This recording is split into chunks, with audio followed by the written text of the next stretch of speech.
So hey guys, welcome back to another episode of Study Vlog with me, and in this vlog I'm going to share how I'm preparing for my half yearly examinations, especially the political science, which is one of my favorite subject to study. So first of all, political science का exam जब आने वाला है तो obviously इसकी पढ़ाई तो करनी पड़ेगी. कुछ important topics हैं उनको रिवाइज़ करना है मुझे. Although I have studied the NCERT not in a well manner because time नहीं मिल पा रहा था मुझे, एंड कुछ दिन से सिलेबस बहुत पीछे चल रहा था बाकी सब्जेक्ट में भी, तो उनको भी देखना था, तो शायद NCERT अच्छे से रीडिंग नहीं कर पा रही हूँ. बट जो नोट्स मैंने बनाए थे मैंने सोचा उसी को पढ़ लेते हैं. सो अभी हम उसी को पढ़ रहे हैं. अगर कोई नॉइज़ आ रहा है तो really sorry for that.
So now after reading all the notes that I have prepared, अभी मैं जा रही हूँ अपना पॉलिटिकल साइंस के कुछ इम्पॉर्टेंट जो भी डेट्स हैं या फिर जो भी कार्टून है, कार्टून पार्ट, उसको थोड़ा देख लेने. बिकॉज़ अगर नहीं देखूँगी तो फिर एग्ज़ाम में आएगा तो मैं क्या ही बनाऊँगी. सो सबसे पहले हम थोड़ा ऊपर ऊपर देख लेते हैं कि क्या क्या इम्पॉर्टेंट डेट्स हैं. ऑल्दो मैंने हाईलाइट किया हुआ है इसलिए मैं बस ऊपर ऊपर से देख रही हूँ. एंड उसके बाद हम थोड़ा कार्टून भी देखेंगे क्योंकि उससे रिलेटेड बहुत से क्वेश्चंस आते हैं जो बना नहीं पाते हैं हम. तो इसके लिए इसको एक बार पढ़ लेना बहुत इंपॉर्टेंट है.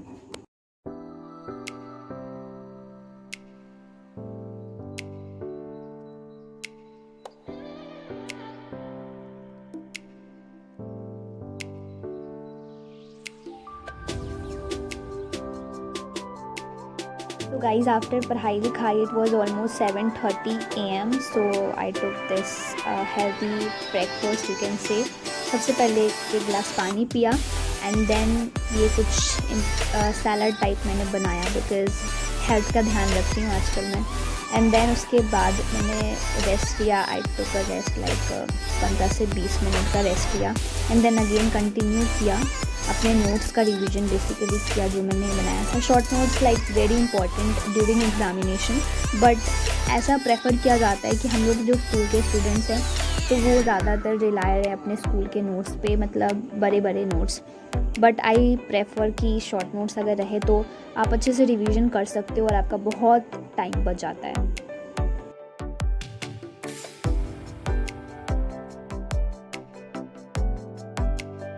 नाउ ऑलमोस्ट 9:30 हो गए थे तो मैंने सोचा पॉलिटिकल साइंस का कुछ इंपॉर्टेंट क्वेश्चन सॉल्व कर लूँ. बिकॉज़ आजकल एजर्शन रीजन से क्वेश्चन आते हैं जो मेरे से बनता नहीं है भाई, तो उसको एक बार प्रैक्टिस कर लेते हैं सो दैट कि एग्ज़ाम टाइम वैसे तो किसी का मुंह देखने की ज़रूरत नहीं है, बट फिर भी एक बार पढ़ाई कर लेते हैं सब टॉपिक्स का, ताकि आगे हमें दिक्कत ना आए एग्ज़ाम के टाइम पे। कुछ कुछ क्वेश्चंस होते हैं जो मैं पढ़ी हुई रहती हूँ लेकिन एंड टाइम पे मेरे को लगता है अरे मैं भूल गई। और एक और बात गाइस, इन दिनों से जब से मैंने एग्ज़ाम के लिए प्रिपरेशन स्टार्ट किया है तो अच्छे से स्लीपिंग नहीं हो पा रही है मेरी, जिसकी वजह से मेरी आँखों में बहुत पेन रहता है। ऑल्दो मैं थोड़ा बहुत सो भी लेती हूँ बट फिर भी वो मैनेज नहीं हो पा रहा है। और नींद, स्कूल से आने के बाद कुछ खास किया नहीं तो मैंने उसे दिखाया भी नहीं। मैं जब स्कूल से आ रही थी तो मैंने बर्गर ले लिया, बहुत दिन से मन था लेकिन खा नहीं रही थी क्योंकि हेल्थ पे ध्यान देना है भाई, बट आज इतनी क्रेविंग थी तो मैंने खा ही लिया फाइनली। एंड ये है मेरा क्वेश्चन पेपर पॉलिटिकल साइंस का, एंड ये फाइनली वही डायग्राम आया जो मैंने पढ़ा था एंड लिटरली वो सही हो गया। सच बताऊँ तो मेरे को तो आ ही नहीं रहा था कि इसका आंसर क्या होगा, मतलब भूल ही गई थी, बट फिर मैंने क्लिक किया सही आंसर, मतलब टिक किया। So this was all about the questions and almost 33 question थे एंड मैंने 24 पेजेस किया done finally. 24 pages, it's a big deal. And अब हम अपने ब्लॉग को यहीं पे एंड करते हैं and hope you are working hard for your goals. Thank you and have a good day.